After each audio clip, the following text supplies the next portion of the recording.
5월 25일 목요일 묵상하게 될 말씀은 민수기 35장 22절에서 34절입니다. 의도하지 않은 살인의 여러 예를 소개합니다. 악의가 없이 우연히 살인이 일어난 경우들입니다. 의도성이 없기 때문에 기회를 엿보거나 의도적으로 누군가에게 무언가를 던지거나 하는 경우가 아니어야 합니다.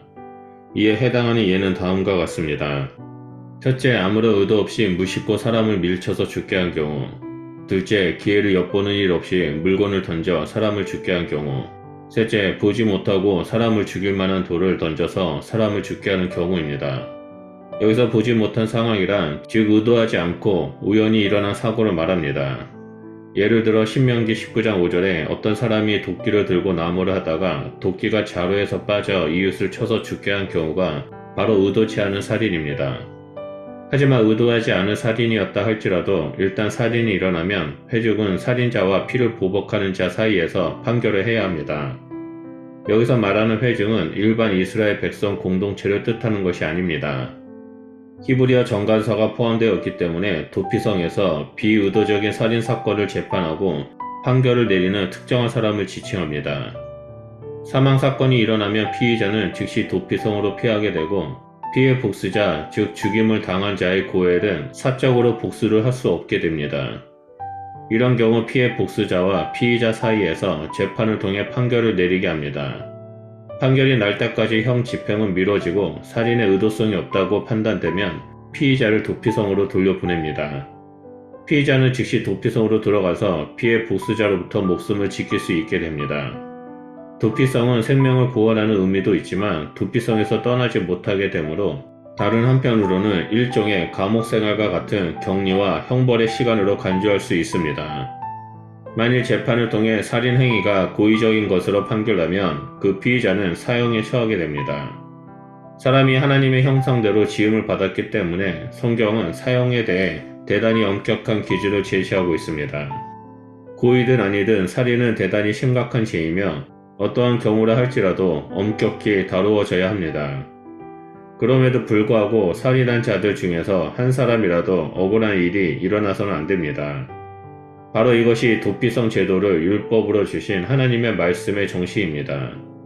도피성에서 목숨을 보호할 수 있지만 그 사람이 도피성을 떠나는 순간 모든 보호장치는 제거됩니다. 도피성으로 도망하여 거주하게 되면 몇 가지 지켜야 할 규정이 있습니다. 대제사장이 죽고 나면 자유롭게 집으로 돌아갈 수 있으나 그 외에는 어떤 경우라도 도피성 지경 밖으로 나갈 수 없습니다. 당시의 대제사장의 죽음은 이스라엘 제사 제도에 있어서 옛 시대가 끝남을 의미하고 새로운 대제사장이 오면 새 시대가 도래하는 것으로 봤습니다. 그렇기 때문에 이전 세대에서 살인으로 말미암은 형벌의 책임은 대제사장의 죽음으로 해소되었습니다.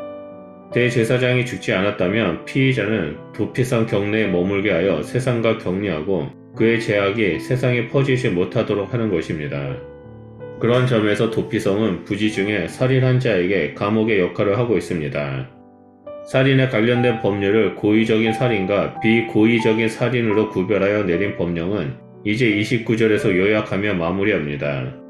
이 규례는 이스라엘 백성이 가나안 땅을 차지하고 대대로 거하는 동안 지켜야 할 규례, 즉 이스라엘 모두 후손을 위해 주신 계명입니다.